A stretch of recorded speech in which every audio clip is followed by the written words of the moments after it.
On the launch, the new Hyundai Tucson Sport, offered in both petrol and diesel variants, both putting out 150 kilowatts, 300 newton meters for the petrol, 420 for the diesel.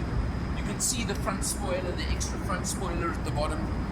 You can see the side skirts and the body kit on the side over here. And of course the very special, unique mag wheels that they got on this version over here. On the inside, you've got full leather trim, you've got all the luxuries, you've got everything you can possibly want. You can see really neat lighting effects over here as well, and a panoramic sunroof even as standard. So they've taken the Tucson and they've really made it into a sport. They've sported it up. The performance is exceptional.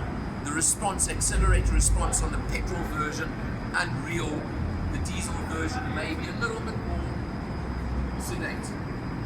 Depending on which version. Interesting choice. Hyundai, I think, are very brave, bringing in a halo model with magic performance. For Motor Matters, I'm Alan R. See you next time.